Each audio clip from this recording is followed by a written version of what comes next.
Hi guys, welcome to True Guru Learning, and in this video we are going to cover the making of the constitution, okay, which is the chapter number 2 of the book M. Lakshmikant, Indian Polity. Okay, so इसमें हम everything cover करेंगे, ठीक है। Idea कहाँ से आया constitution बनाने का, कैसे कैसे बना, क्या मिला बन के, कौन कौन से प्रोविजन एक्ट्स, कितनी जो क्रिटिसिज्म है इसके, एवरीथिंग इसमें कवर करने वाले हैं। Okay, so making of the constitution first time जो आइडिया आया था वो एम एन रॉय ने किया था, ठीक है, 1934 में। और ये कम्युनिस्ट पार्टी के मेंबर थे, ठीक है, पाइनर मेंबर थे, मतलब इम्पोर्टेंट।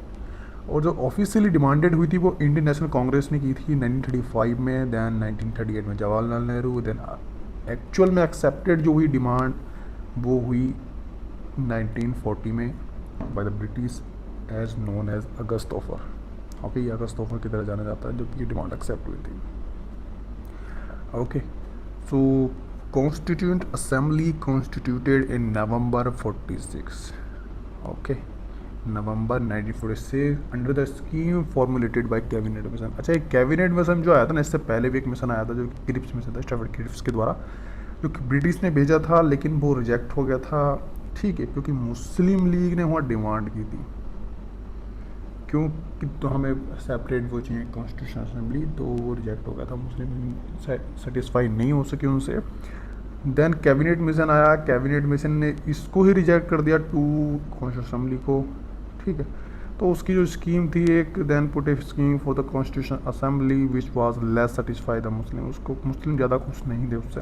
ओके, तो मतलब कि ये formulated scheme formulated under this cabinet mission. Okay, तो आगे चलते हैं। The total strength of the assembly जो थी वो 389 थी, 296 British India, 93 princely state. 296 to British India, 93 princely state. And the seat allocation divided, जो सीट्स डिवाइड की गई थी वो 3 कैटेगरीज के बेसिस पे की गई थी, जैसे मुस्लिम लीग, सिख, जनरल। जनरल में वो सभी जो जिसमें मुस्लिम और सिख ना हो, ओके, मतलब कि सारे हिंदू, माइनॉरिटीज, बैकवर्ड, सब कुछ जनरल में आ गए थे। ये जो है पार्टली इलेक्टेड और पार्टली नॉमिनेटेड था, बिकॉज ये डायरेक्टली इलेक्टेड नहीं था पीपल के द्वारा, पीपल ऑफ इंडिया, तो इस तरह से था ये। Comprise representative of all section, सभी सेक्शंस के इसके रिप्रेजेंटेटिव ने जो भाग लिया था, बट महात्मा गांधी इसमें नहीं आए थे, ठीक है, महात्मा गांधी नहीं थे इसके अंदर, बाकी सभी थे। The first meeting was held आएगा, held on 1946, boycotted the Muslim League, ठीक है, boycotted by the Muslim League. जो फर्स्ट मीटिंग थी इसकी बाइकॉट हो गई, कर दी मुस्लिम लीग ने, क्योंकि वो सेपरेट नेशन की डिमांड कर रहे थे। एंड डॉक्टर सचिचिंदन दास, ठीक है, सिन्हा ओल्डेस्ट मेंबर थे इसके, was elected as a temporary president. Okay, जो फर्स्ट मीटिंग हुई इसकी उसमें ये टेम्परेरी प्रेसिडेंट बने थे, then later on Rajendra Prasad बन गए थे इलेक्टेड प्रेसिडेंट असेंबली। एंड इसके 2 वाइस प्रेसिडेंट भी थे। Okay, and Jawaharlal Nehru moved the historical resolution, objective resolution 13 December 1946 in assembly, laid down the fundamental philosophy of the constitution, sovereign, fundamental protection of minority, बहुत सारे, मतलब जो भी कॉन्स्टिट्यूशन है आज, वो जो जिसका स्ट्रक्चर वगैरह है वो जवाहरलाल नेहरू ने ऑब्जेक्टिव रेजोल्यूशन वोट किया था 13 दिसंबर 1946 को, जिसकी वजह से जब लेट डाउन उसने किया fundamentals and philosophy of the constitution, हमारे कॉन्स्टिट्यूशन का मतलब क्या है, उसकी फंडामेंटल नेचर क्या है, वो सब इससे आया था। जैसे कि हम बात करें तो ये fundamental rights, protection of minorities, backwardness, tribals, resolution accepted by the assembly 22 January 1946 after independence act. अच्छा, आफ्टर इंडिपेंडेंस एक्ट जो आया उसके बाद क्या होता है, ठीक है, representative of princely state joined it, जो जो प्रिंसली स्टेट थे, जो मना कर रहे थे, जो आए नहीं थे, ज्वाइन नहीं किया था कॉन्स्टिट्यूशन असेंबली को, जब इंडिपेंडेंस एक्ट आया उन्होंने भी ज्वाइन कर लिया। Okay, members of Muslim league also enter the assembly, कुछ मेंबर जो मुस्लिम लीग के थे वो भी एंटर हो गए, जो बाइकआउट कर रहे थे, जिन्होंने फर्स्ट टाइम बाइकआउट की थी। Then assembly was made full sovereign body, ठीक है, असेंबली फुल सॉवरेन बॉडी बन गई थी, मतलब कि अगर कोई ब्रिटिश लॉ पास करता है तो ये उसे रिजेक्ट करने के लायक हो चुकी थी, मतलब पावर आ चुकी थी कि रिजेक्ट भी कर सकती है, एक्सेप्ट भी कर सकती है, सॉवरेन बॉडी है, ओके, ये अपने डिसीजन खुद बना सकती है। And assembly also became the legislative body, ये असेंबली लेजिस्लेटिव बॉडी भी बन चुकी थी। 2 task done by the assembly on separate days, अच्छा कुछ वीक में 7 डेज होते हैं, कुछ सेपरेट डेज पे असेंबली जैसे कि कॉन्स्टिट्यूशन लेजिस्लेटिव बॉडी काम करेगी, कुछ पे करेगी, और जो सेपरेट डेज पे तो assembly became the parliament of India, okay. When the assembly met as a constituent body, जो चेयर होती है राजेंद्र प्रसाद करेंगे, ठीक है। जब लेजिस्लेटिव बॉडी मिलेगी तो जीवी मावलंकर ये चेयर, ये मतलब कि चेयर करेंगे, और जब लेजिस्लेटिव कॉन्स्टिट्यूएंट बॉडी मिलेगी जब राजेंद्र प्रसाद इसको चेयर करेंगे। These 2 function continue till 26 November 1946।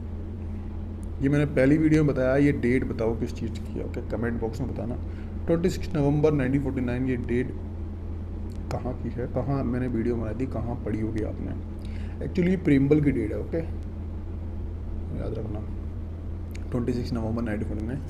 And the functions perform by the assembly, जो असेंबली ने परफॉर्म किया, ratify India's membership of Commonwealth, इनमें रेटिफाइड कर दिया गया इंडिया की मेंबरशिप कॉमनवेल्थ के लिए 1949 में। अडोप्टेड नेशनल फ्लैग, जो झंडा है हमारा तिरंगा, उसको अडोप्ट किया गया था 22 जुलाई 1947, ओके। बस एक डेट याद रख लो कि 22 जुलाई 1947, ये एसएससी वालों के लिए ज़्यादा इंपॉर्टेंट है, सिविल सर्विस में इतना पूछते नहीं है।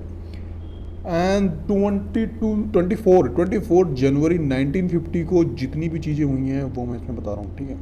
2 हुई हैं, 20 जुलाई 1947 को हुआ है, एंड 24 जनवरी 1950 को adopted national anthem, adopted national song, elected Rajendra Prasad the first president of India, ठीक। एंड 24 जनवरी 1950 इसका फाइनल सीजन भी था, ओके। तो जैसे कि 11 सीजन हुए हैं इसके अंदर, तो ये इसका एक फाइनल सीजन था, ओके। अब इसमें टाइम की अगर बात करें तो, और ये लास्ट टाइम मिले सारे सभी मेंबर्स ने सिग्नेचर किए थे कॉन्स्टिट्यूशन को, तो ये फाइनल लास्ट ईयर था। अगर तो टाइम लगा इसमें 11 सीजन हुए इसके, 2 साल लगे हैं, 11 महीने 18 दिन। Had gone through around 60 country को मिला करके हमारा कॉन्स्टिट्यूशन बना है। एंड एक्सपेंडिचर इस पर हो चुका है 64 लाख, जो आज की डेट में बहुत ज़्यादा होगा, ये तो उस टाइम के 64 लाख। कमिटीज़, इसमें कुछ कमिटीज़ बनाए गई फॉर द सेपरेट सेक्टर्स को मॉनिटर करने के लिए, ठीक है। तो अगर जैसे कि इसमें लिखी हुई है, मैंने ये सेपरेट कर दी है यहाँ पे, जितनी भी कमिटीज, ये इधर पर्सनस आ गए हैं, इधर कमिटीज़ आ गई हैं, ठीक है। जवाहरलाल नेहरू ये मेजर कमेटी है पहली वाली, ठीक है। दूसरी टेबल है वो माइनर कमिटीज़ की है। तो ये जवाहरलाल नेहरू जी जो हैं, इन्होंने कितनी कमिटीज़ जो मेजर थी, किस किस के हेड थे, ये चेयरमैन थे, प्रेसिडेंट थे, जो भी थे, ओके। तो ये यूनियन पावर कमेटी, अच्छा देखो, जवाहरलाल नेहरू कौन थे हमारे, पीएम थे ना। अब तो पीएम सेंटर में होते हैं ना, ठीक, सीएम होते हैं स्टेट में। तो सारी जो कमेटी मेन पावर की जो पीएम के हाथ में है ना, तो union power committee, union constitution committee, states commission, negotiation with actually states को कुछ दिक्कत हो रही है, उनके साथ कुछ मान नहीं रहे वो, तो नेगोशिएशन करने के लिए जवाहरलाल नेहरू थे, ओके। तो ये 3 कमेटी जवाहरलाल नेहरू करते थे मेजर कमेटीज़ में। देन आते हैं सरदार वल्लभ भाई पटेल जी, जिनका मैं बहुत बड़ा फ़ैन हूँ, क्योंकि इन्होंने यूनिटी ऑफ इंडिया को बरकरार रखा, सारे स्टेट्स को जोड़ा इन्होंने जा के किसी भी तरह से, लेकिन इन्होंने यूनियन बनाया, इन्होंने यूनिटी स्टेट बनाया एक इंडिया को। सो इनकी बात करें तो ये provincial constitution committee, advisory committee on fundamental right, minorities, tribal excluded areas, ठीक है, ये इसके चेयरमैन थे। और इस कमेटी में 5 सब कमेटी थी, जो कि ये हैं फंडामेंटल राइट्स सब कमेटी, ये फंडामेंटल राइट्स है ना, फंडामेंटल राइट्स सब कमेटी जो थी उसकी, इस वाले की, वो थी जेपी कृपलानी चेयरमैन थी। इसकी माइनॉरिटी सब कमेटी, ये सब कमेटीज़ हैं, ओके। जैसे कि ये कमेटीज़ हो गई, इनके सब कमेटीज़ के जो अलग अलग चेयरमैन हैं। माइनॉरिटी सब कमेटी है HC Mukherjee. North east frontier, north east frontier कौन सा हुआ, ये जो तुम्हारा अरुणाचल प्रदेश वाला एरिया का। Tribal areas and Assam excluded and partially excluded areas sub committee Gopinath Bardoloi, okay. Excluded other than those in Assam, sub committee इसके AV ठक्कर थे।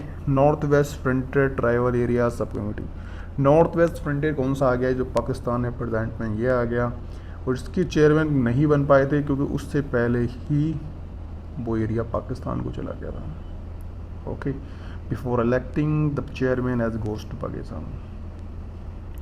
डॉक्टर राजेंद्र प्रसाद जी की बात करें तो ये rules of procedure committee, steering committee इसके थे। डॉक्टर भीमराव अंबेडकर जी की बात करें तो ये ड्राफ्टिंग कमेटी के चेयरमैन थे। And drafting committee is the most important committee, इसने सभी कमेटीज़ को एग्जामाइन किया, ठीक है, ये बहुत इंपॉर्टेंट कमेटी है, ठीक है। अब अगर माइनर कमेटीज़ की बात करें तो डॉक्टर राजेंद्र प्रसाद भी हैं इसमें। डॉक्टर राजेंद्र प्रसाद जी ने कौन सी committee, finance and staff committee, ad hoc committee on national flag, इसके थे, ठीक है। इनके ना स्क्रीनशॉट ले लेना आप, ये रटने पड़ेंगे आपको, ठीक है। और अल्लादी कृष्णा स्वामी अय्यर ये क्रेडेंशियल कमेटी के थे। बी पितावी सितारामैया ये हाउस कमेटी के थे, committee of chief commissioner provinces, ठीक है। डॉक्टर के एम मुंशी ये थे order of the business committee, okay. G V. Mavalankar committee on the functions of the constituent assembly, committee on the functions of the constitution, ये committee थी functions of constitution assembly के। S Varadachari non member, अच्छा ये S बाराचारी और ये तीन जने जो थे ये मेंबर नहीं थे कॉन्स्टिट्यूशन असेंबली के, लेकिन ये भी चेयरमैन थे किसी न किसी कमेटी के, बट मेंबर नहीं थे कॉन्स्टिट्यूशन असेंबली के। सो याद रखना ये मेंबर नहीं है, क्वेश्चन ये भी आ सकता है क्या ये मेंबर थे या नहीं थे। सो ये जो है ये ad hoc committee of supreme court के थे, ad hoc committee on citizenship, okay. Nalini Ranjan Sarkar ये भी मेंबर नहीं थी, expert committee on financial provision of union constitution. S K Dar ये भी मेंबर नहीं थे, linguistic province commission. Jawaharlal Nehru ji जो थे ये committee to examine draft constitution, ये इन्होंने ये कमेटी उस कमेटी के चेयरमैन थे जो कि एग्जामाइन करने वाली थी ड्राफ्ट कॉन्स्टिट्यूशन। उषा नाथ सेन ये प्रेस गैली माइनर कमेटीज़ के चेयरमैन थी। अब इसमें बात करें तो ड्राफ्ट कमेटी मोस्ट इंपोर्टेंट थी, डॉक्टर भीमराव अम्बेडकर, इसमें एन गोपालास्वामी, अल्लादी कृष्णस्वामी अय्यर, के एम मुंशी, ईटीसी कुछ लोग थे इसके अंदर, okay. The constitution was adopted on 26 1949, ये फिर डेट आ गई वही प्रिम्बल वाली, ठीक है। तो ये कॉन्स्टिट्यूशन को अडोप्ट किया गया था अच्छा 26 नवंबर 1940 क्या द डे ऑफ पूर्ण स्वराज 26 ही क्यों ली, ठीक है। ये डे भी था पूर्ण स्वराज का इन 1930, जब आपको याद होगा लाहौर सीजन के उसमें जो रेजोल्यूशन हुआ था लाहौर सीजन में, उसमें उसको मनाया गया था, ठीक है। और अगर हम बात करें 1929 में हुआ था ये, एंड इसमें the constitution was adopted on 30 नवंबर 1949 में, एंड इसमें 395 आर्टिकल्स थे, 8 शेड्यूल थे एट दैट टाइम, उस टाइम पे, ठीक है। Preamble was enacted after end try, preamble पूरा कॉन्स्टिट्यूशन बन गया तो उसके बाद बनाई गई थी। डॉक्टर भीमराव अम्बेडकर माने जाते हैं as a modern Manu, elephant was adopted as the symbol seal of the constitution, elephant का सिंबल होगा। एंड नो इसके क्रिटिसिज्म भी हैं, कुछ क्रिटिसिज्म क्या हैं, मतलब जैसे कि नॉट ए रिप्रेजेंटेटिव बॉडी, ठीक है, क्योंकि ये डायरेक्टली इलेक्टेड नहीं थी, नॉट, अरे ये इलेक्टेड हो भी कह सकती थी, कितने लोग इलेक्शन कितना पैसा खर्च होता है वैसे इसमें लगे थे, okay. Not a sovereign body, sovereign नहीं है, created by proposal of the British ने प्रपोजल दिया तो बना ली, लेकिन प्रपोजल के पीछे भी तो इंडियंस का हाथ था, इंडियंस ने कितनी मेहनत की थी प्रपोजल लेने के चक्कर में, ओके। बहुत टाइम ले गई है भाई, कॉन्स्टिट्यूशन भी सबसे बड़ा है भारत का दुनिया में, तो टाइम तो लिया इसने। डोमिनेटेड बाय कांग्रेस, क्योंकि उस टाइम पे कांग्रेस ही थी और कोई थी नहीं इतनी ज़्यादा powerful, so dominated by Congress. Lower politician domination, constitution का मतलब ही यही है कि लोअर वकील जज ये सब तो जानते हैं ना कानून, यही तो बनाएंगे फिर, ओके। डोमिनेटेड बाय हिंदूज़ के, क्योंकि मेरे ख्याल से पाकिस्तान ने तो मुस्लिम लीग ने पाकिस्तान की डिमांड कर ली थी, लेकिन इसमें कुछ मुस्लिम्स भी थे जो कि कॉन्स्टिट्यूशन बनाया उसमें, okay. So it was the complete video of making of the constitution. इसके आप स्क्रीनशॉट लेना, बाकी पीडीएफ में इंस्टा इसके डिस्क्रिप्शन है, टेलीग्राम, फेसबुक हर जगह डाल दूंगा, तो आप देख सकते हैं। ज़्यादा टफ चैप्टर नहीं है, इजी चैप्टर है, ओके। इसके 11 सीजन हुए थे टोटल, जैसा कि मैंने बताया 11 सीजन में, ठीक है। इसमें फर्स्ट वाला 1946 को हुआ था और लास्ट जो हुआ था 20 नवंबर 1949 को, 26 नवंबर, बट एक बार और मिले थे 24 जनवरी 1950 को, ठीक है, जब आए थे सिग्नेचर वगैरह करने सब, okay, so thank you so much. Channel को सब्सक्राइब कर देना अगर अच्छी लगी तो, और इसके सारे चैप्टर्स मैं कंप्लीट करूँगा। Thank you, Tata.